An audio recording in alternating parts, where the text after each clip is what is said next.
یہ حقیقت ہے کہ جب بھی مدد پہنچی ہے اللہ ہی کی طرف سے پہنچی ہے۔ مسلمان اسباب اور وسائل کو ضروری سمجھتا ہے، لیکن اس کا یقین اپنے رب کی نصرت اور مدد کے اوپر ہے۔ آپ علیہ الصلوۃ والسلام کی زندگی مبارک، میدان غزوات کے اندر آپ علیہ الصلوۃ والسلام کا اسوہ مبارکہ وہ یہی ہے کہ آپ علیہ الصلوۃ والسلام نے اللہ سے ضرور مدد مانگی ہے، لیکن میدان میں قدم رکھنے کے بعد مانگی ہے۔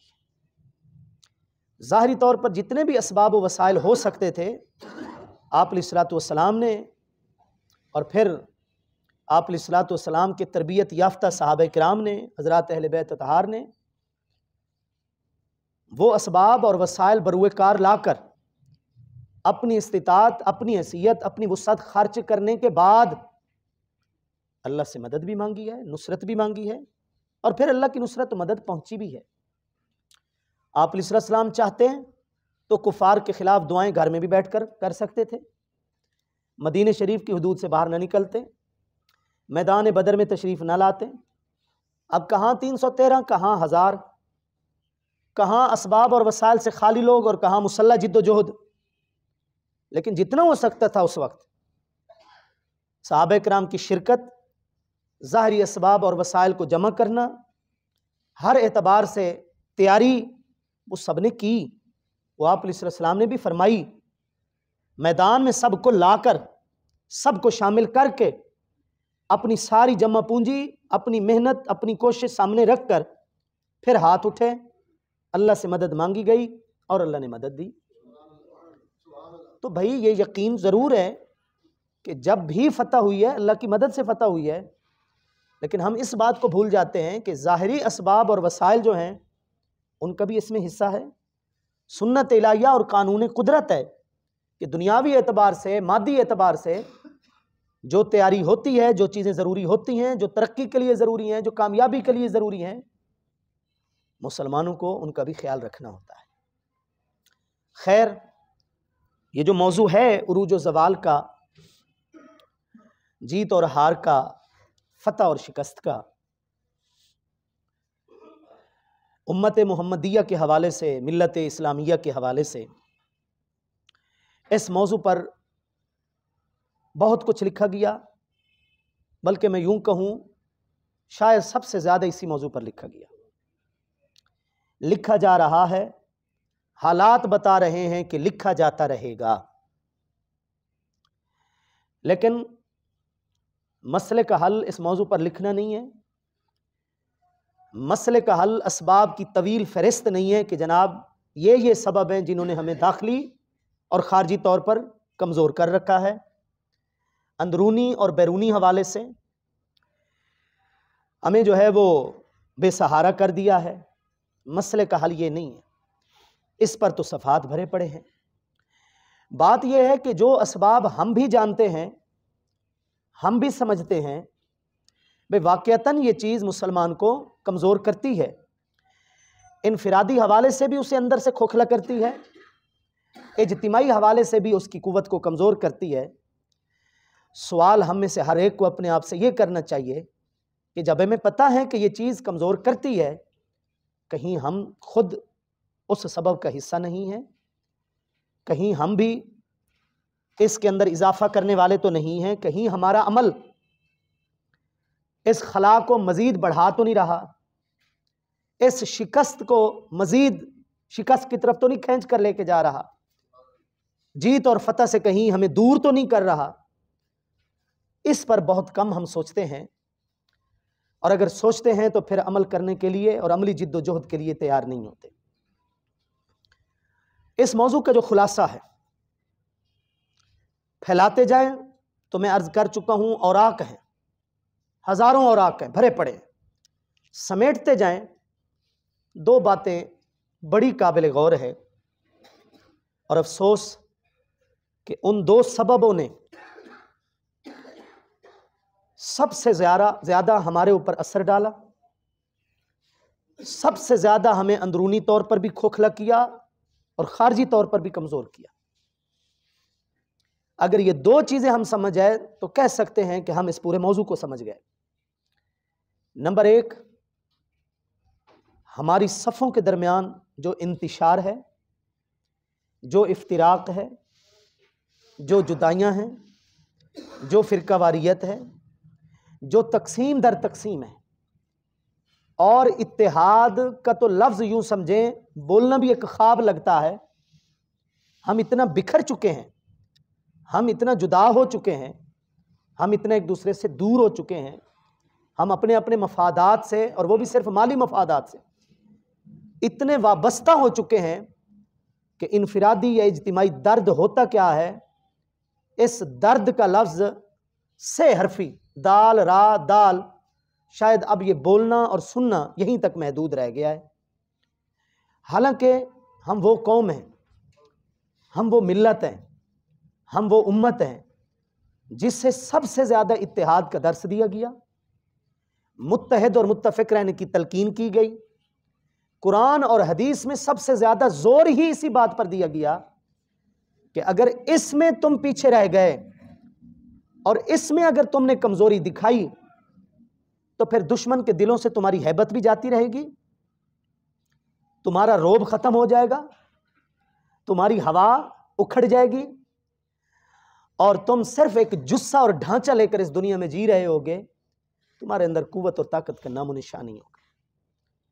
جس قوم کو، جس ملت کو، جس امت کو تلقین کی گئی کہ اس مسئلے کا خیال رکھنا، ہم اسی مسئلے کا خیال نہ رکھ سکے۔ اللہ تعالیٰ نے بطور احسان، بطور نعمت کے ذکر بھی کیا، اور ہمیں حکم فرمایا کہ میری اس نعمت کو یاد کرو کہ میرے دین میں آنے سے پہلے تم جدا تھے، اذ کنتم اعداء، تم دشمن تھے، فألف بین قلوبکم، میں نے تمہارے دلوں کو آپس میں جوڑا۔ اس کلمے کو پڑھنے سے پہلے تم جہنم کے گڑھے کے کنارے پہ کھڑے تھے، فانقذکم منہا، میں نے تمہیں بچایا، فاصبحتم بنعمتہ اخوانا، میری وجہ سے، میری قدرت کی وجہ سے، میری اس نعمت کی وجہ سے تم آپس میں بھائی ٹھہرے، ورنہ تم تو ایک دوسرے کی جان کے دشمن تھے، تم ایک دوسرے کو دیکھنا گوارا نہیں کرتے تھے۔ اللہ پاک نے اس نعمت کا ذکر خاص طور پر اور اس خاص انداز میں فرمایا تاکہ ہمیں یہ احساس ہمیشہ ہوتا رہے کہ یہ اللہ کے دین نے ہی ہمیں آ کر جوڑا، ورنہ انسان تو بکھرا ہوا تھا۔ آج دیکھ لیں، وہ حالی نے کہا تھا کہ جس دین نے دل آ کے تھے غیروں کے ملائے، جس دین نے دل آ کے تھے غیروں کے ملائے، اس دین میں خود بھائی بھائی سے جدا ہے، اے خاصہ خاصان رسول وقت دعا ہے، امت پہ تریا کیا جب وقت پڑا ہے۔ تو بھئی اس دین نے تو غیروں کے دل آپس میں جوڑ دیے، اب حالت یہ ہے کہ دیندار ہونے کے باوجود، اسی دین کا پیروکار ہونے کے باوجود، ایک بھائی چار دیواری میں دوسرے بھائی کو دیکھنا پسند نہیں کرتا۔ تو میرا بھائی، یہ تو وہ نعمت ہے جس کا اللہ نے خصوصی طور پر ذکر کیا ہے تاکہ قرآن پڑھنے والے کلمہ گو مسلمان اس نعمت کو ہمیشہ یاد رکھیں کہ یہ اللہ کی خاص عطا کردہ ایک نعمت ہے۔ اور پھر ہم غور کریں، ایک چھوٹا سا سفر ہو نا، 2 سے 3 آدمی ہیں، عارضی سفر ہے، سفر کے بعد واپسی ہے گھر میں، لیکن حکم ہے کہ جب تم 2 سے 3 بندے ہو اور سفر پہ جا رہے ہو، تم نے ایک کو اپنا امیر بنانا ہے، نگران بنانا ہے، اور باقی 2 نے پھر اس کی پیروی کرنی ہے۔ کتنی اہم بات ہے۔ یہ الگ بات ہے کہ اس مسئلے پر بھی ہمیں عمل کرنا چھوڑ دیا ہے تو برکتیں بھی ختم ہو گئی۔ اکثر ہم نے دیکھا ہے کہ سفر پر جاتے ہوئے لوگ متحد ہوتے ہیں، واپسی پہ لڑے ہوئے ہوتے ہیں آپس میں، کسی کا منہ کدھر، کسی کا منہ کدھر، جاتے خوشی خوشی ہیں اور واپسی جو ہوتی ہے وہ بڑی خطرناک ہوتی ہے، عداوت لے کر آتے ہیں، بڑے گلے شکوے لے کر آتے ہیں۔ وجہ کیا ہے کہ ہم نے اس مسئلے کو بھی آپ علیہ الصلوۃ والسلام کی تعلیمات کے مطابق نہیں سمجھنے کی کوشش کی۔ تو بھائی میرے غور کریں، بھی چھوٹا سا سفر ہے، 2 سے 3 بندے ہیں، عارضی طور پر گھر سے باہر نکلے ہیں، حکم کیا ہوا؟ ایک کو امیر نگران بنا لو اور باقی دونوں پھر چونکہ مل کر اس کو امیر بنایا ہے، اب تمہارا حق ہے کہ اس کی پھر اطاعت کرتے رہو پورے سفر میں، اس کے فیصلوں کو نہ چاہتے ہوئے بھی قبول کر لو۔ تو جب چھوٹا سا سفر بغیر اتحاد کے بے برکتی لاتا ہے، تو جہاں ہمیں ہمیشہ کے لیے رہنا ہے، طویل زندگی گزارنی ہے، گھر ہے، خاندان ہے، معاملات ہیں، تو وہاں پر آپ سوچ لیں کہ اتحاد اور اتفاق کی برکت کتنی ہوگی۔ لیکن ان چھوٹے چھوٹے سفروں پر بھی اتحاد کی تلقین اس لیے کی گئی تاکہ دلوں کے اندر اتحاد کی اہمیت رہے۔ لیکن آج سب سے زیادہ جو خلاف ورزی ہوئی ہے وہ امت کی، ملت اسلامیہ کی اسی حکم الہی کی ہوئی ہے کہ ہم اتحاد نہ رکھ سکیں۔ کلمے کو دیکھیں، قرآن کو دیکھیں، رب کی ذات کو دیکھیں، اللہ تعالیٰ کے محبوب علیہ الصلوۃ والسلام کو دیکھیں، آپ کو ان جگہوں پر یکسانیت نظر آئے گی۔ اللہ کی ذات ایک، ہم سب اس کو ایک ماننے والے، اس مسئلے میں کوئی ہمارا اختلاف نہیں۔ اللہ کے محبوب علیہ الصلوۃ والسلام کا کلمہ پڑھ کر ہم سب ایمان لانے والے، اس پر کوئی اختلاف نہیں۔ قرآن کو اللہ کی کتاب ہدایت مانتے ہیں، اس پر کوئی ہمارا اختلاف نہیں۔ کلمہ جو شہادتین ہے، توحید و رسالت کا اقرار، اس پر کوئی اختلاف نہیں۔ بس یہیں تک ہی دیر ہے، اور اس کے بعد پھر آگے دیکھیں، اتنی تقسیم ہے کہ مزید اب شاید تقسیم کی گنجائش ہی نہیں ہے۔ مسلمان سے مسلک بنے، مسلک سے فرقے بنے، پھر ایک ایک فرقے کے اندر اتنی اتنی جماعتیں ہیں، اتنی اتنی پارٹیاں ہیں، اتنے اتنے رنگ ہیں کہ کہنے کو وہ ایک مسلک ہے، لیکن جب ان کو بھی دیکھتے ہیں تو وہ ایک ہمیں نظر نہیں آتا، اور نہ جانے اس کے اندر مزید کتنی تقسیم ہوگی۔ تو اس تقسیم در تقسیم نے کہاں ہمیں فائدہ پہنچایا ہے؟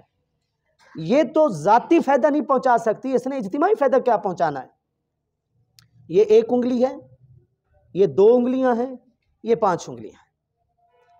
یہ 5 انگلیوں کی طاقت زیادہ ہوتی ہے ایک انگلی کی طاقت سے، پھر 5 اور مل جائیں اور پھر مل کر آپس میں گتھم گتھا ہو جائیں۔ اس کو حدیث شریف میں تشبیک کے ذریعے بیان کیا گیا ہے، شبک یشبک تشبیک۔ جب آپ علیہ السلام نے اپنے سامنے بیٹھنے والوں کو اتحاد اور اتفاق سمجھایا تو اپنے بابرکت ہاتھوں سے، جن ہاتھوں کو اللہ اپنا ہاتھ قرار دیتا ہے، اپنی بابرکت انگلیوں سے، جن انگلیوں سے چشمے جاری ہوئے، ان انگلیوں کو آپ علیہ الصلوۃ والسلام نے آپس میں جوڑ دیا، آپس میں گھسا دیا۔ اور میں صرف اس حدیث کی وضاحت یا اس حدیث کا بیان آپ کو سمجھانے کے لیے عرض کر رہا ہوں، ورنہ یہ گناہگار ہاتھ ہیں، یہ گناہگار انگلیاں ہیں۔ آپ علیہ السلام نے ایسے فرمایا، شبک یشبک تشبیک شبک بین اصابعہ۔ آپ علیہ السلام نے انگلیوں کے اندر اس طرح شامل کر دیا اور پھر سمجھایا کہ یہ 5 تھیں، ان کی طاقت تھی، لیکن جب 5 شامل ہو کر آپس میں ملی تو ان کی طاقت میں اضافہ ہو گیا۔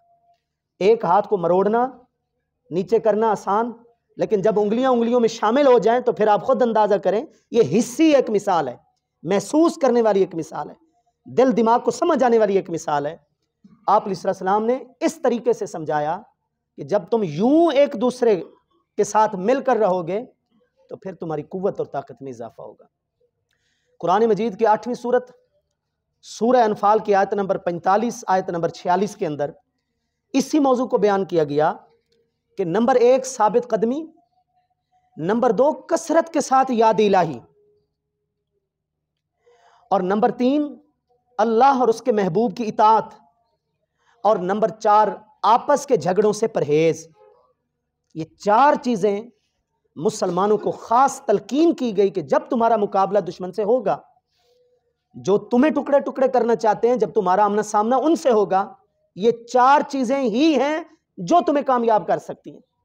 نمبر 1 فثبتو، تمہیں ڈٹ کے کھڑا رہنا ہے۔ نمبر 2 وذکروا اللہ کثیرا، کثرت کے ساتھ تمہیں اللہ کو یاد کرنا ہے۔ نمبر 3 واطیعوا اللہ ورسولہ، اللہ اور اس کے محبوب کی اطاعت کو پکڑنا ہے۔ اور نمبر 4 ولا تنازعوا، آپس میں جھگڑنا نہیں ہے۔ آج دیکھ لیں، ایک چھوٹے سے عمل پر بھی ہم ثابت قدم نہیں رہ سکتے، چاہے جائے کہ دشمن کے مقابلے میں ڈٹ کر کھڑے ہو جائیں۔ ایک چھوٹی سی نیکی کا عہد کرتے ہیں، لیکن 4 دن کے بعد ہماری بس ہو چکی ہوتی ہے۔ ثابت قدمی کا تو یہ حال ہے۔ اور کثرت کے ساتھ جو یاد کرتے ہیں یا جو مصروفیت ہے ہماری، جو ہمارے معمولات ہیں، وہ ہمیں پتہ ہے کہ کثرت کدھر ہے اور قلت کدھر ہے۔ سب کچھ یاد ہے، اگر نہیں ہے یاد تو خدا یاد نہیں، ویسے سب کچھ یاد ہے۔ اطاعت الہی یا اطاعت محبوب علیہ الصلوۃ والسلام، اس سے زندگیاں خالی ہوئی پڑی ہیں۔ اور خاص طور پر آخری بات کہ ولا تنازعوا، تم نے آپس میں جھگڑنا نہیں، یہ جھگڑے تمہیں کمزور کر دیں گے۔ فتفشلوا، کھوکھلے ہو جاؤ گے، وتذهب ريحكم، تمہاری ہوا اکھڑ کے رہ جائے گی، ختم ہو جائے گی۔ ہوا سے مراد یہ ہے کہ تم اپنا روب کھو بیٹھو گے، تم اپنی قوت اور ہیبت جو دشمن کے دل میں تھی وہ ختم ہو کے رہ جائے گی۔ آج دیکھ لیجئے، نہ جانے OIC کے کتنے اجلاس ہوئے، کتنی بار فلسطین کے لیے اعلامیہ جاری ہوا، مسلم ممالک کے سربراہان اکٹھے ہوئے، اقوام متحدہ کے اجلاس میں آواز اٹھائی گئی۔ میرا بھائی، آواز اٹھانے کا مسئلہ نہیں ہے، بات یہ ہے کہ آواز پہنچتی کیوں نہیں ہے، آواز میں دم کیوں نہیں ہے، آواز سنائی کیوں نہیں دیتی۔ ہر اعتبار سے جب انسان کھوکھلا ہو چکا ہو تو وہ آواز ایک چیخ اور پکار ہوتی ہے، لیکن اس آواز کے اندر دم نہیں ہوتا۔ سریکی دی مثال بنی ہوئی، جنہاں دے گھر دانے انہاں دے کملے سیانے، تو محض مقصود یہاں پر دانہ نہیں ہے، اناج نہیں ہے، معاشی ترقی، ظاہری اسباب اور وسائل کے اندر کامیابی۔ آپ کا کیا خیال ہے کہ کافر ممالک کیا آپس میں متفق کھڑے ہیں؟ ان کے آپس میں اختلافات نہیں ہیں؟ روس اور امریکہ کا کیا تنازع نہیں ہے؟ چین اور امریکہ کی جو چیمپئن شپ کے اندر لڑائی ہے، وہ آپ جو پڑھے لکھے لوگ بیٹھے ہیں ان سے یہ کوئی ڈھکی چھپی باتیں تو نہیں ہیں۔ لیکن آپ علیہ السلام کا جو فرمان ہے نا، الکفر ملت واحدہ، کہ کفر آپس میں تمہارے خلاف ایک ہے، ان کی دشمنیاں ہوں گی تو آپس کی ہوں گی، لیکن جب تمہاری باری آئے گی تو سب ایک صف ہو جائیں گے۔ آج وہ منظر نامہ ہمارے سامنے ہے۔ امریکہ نے نہ صرف حمایت کی، نہ صرف بیان بازی کی، باقاعدہ صدر نے آ کر حمایت کا عملی طور پر ساتھ دیا، طیارے بھیجے، بحری بیڑا لدا ہوا آیا اسرائیل کے اندر۔ لیکن ہم نے کیا کیا ہے؟ ہم نے جب بھی تعاون کیا ہے، غیروں کے ساتھ تعاون کیا اور اپنوں کے خلاف کیا۔ سوویت یونین نے افغانستان کے اوپر اٹیک کیا تو مدد اس کو ہماری ملی۔ امریکہ نے مسلمان افغانستان کے اوپر حملہ کیا تو اڈے ہم نے دیے، ہم نے پیشکش کی۔